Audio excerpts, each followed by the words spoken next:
Ito ang mga asawang magkakaaway noong una na gagawin ng lahat para maligtas ang mga mahal nila sa buhay. Magsisimula itong lahat sa isang pulis nang hulihin nito ang leader ng isang sindikato at maghihiganti nga ang asawa nito. Dudukutin nga nito yung ex-wife at anak nga ng pulis kung saan dito nga din makakasama ng pulis yung bagong asawa ng ex-wife niya. Kung saan kailangan nga nilang itakas at pakawalan nga yung leader ng sindikato bilang kapalit doon sa nanay at sa bata. Sa mga sumunod na oras, dito na nga sila magtutulungan at mas mapapalapit nga sa isa't isa kung saan maraming habulan at labanan nga yung mangyayari, lalo na't may isa pang leader ng isang gang na humahabol sa kanila. Title ng movie, Husbands in Action. Akala ko noong una seryosong action drama movie to pero hindi pala, and more on action comedy pala to. Ang serious ng movie, ang daming nakakatawang moments, maraming kung ano-anong unrealistic na nangyayari.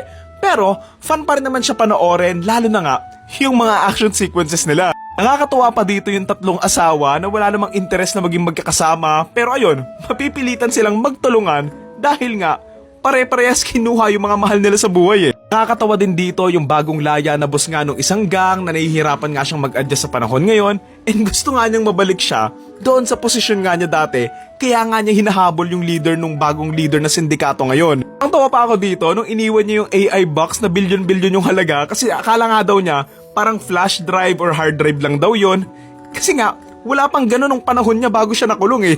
Nakakatuwa pa ditong panoorin, ang gaan lang niya sa loob panoorin. Kasi alam mo yon, they're not taking seriously and also, nababalanse and nahahalo naman nila ng mabuti yung comedy with the action scene. Oo, may mga scenes na unrealistic and nonsensical nga sa totoong buhay, pero it's okay kasi simulat sa pool, na-set naman nila na hindi nga ito yung usual action drama thriller na napapanood nga natin and it's more on action comedy nga lang talaga. Pag pinapanood ko nga to, naiisip ko sa flow nito yung mga lumang action comedy movies dito sa atin eh. Madaming random na nangyayari, tapos may mga magkakaaway noong una, tapos magiging magkakakampi, tapos sa dulo, may labanan sa mga sindikato sa isang random warehouse ganon. O diba, ang lakas makalumang Pinoy movies eh. Gusto ko pa dito yung pagkakaiba ng mga characters na madi-differentiate mo sila sa isa't isa. Kanya-kanya sila mga roles and kudos din naman sa mga actors nila in making their characters stand out din talaga. So yun, cinematography and visual wise,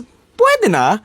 And the story does work pa rin naman and for me, effective din naman yung mga comedic moments nila. Na nga lang mas na-explore na nasulatan nga din nila na maayos yung iba pa mga characters like yung asawa nga ng leader ng sindikato, yung reporter or yung mag-ina nga para lang may other angle pa ba dun sa story since na-introduce na rin naman sila eh. Yun lang, again, ang title ng movie ay Husbands in Action and ang total rating ko for this film ay 6.5 out of 10.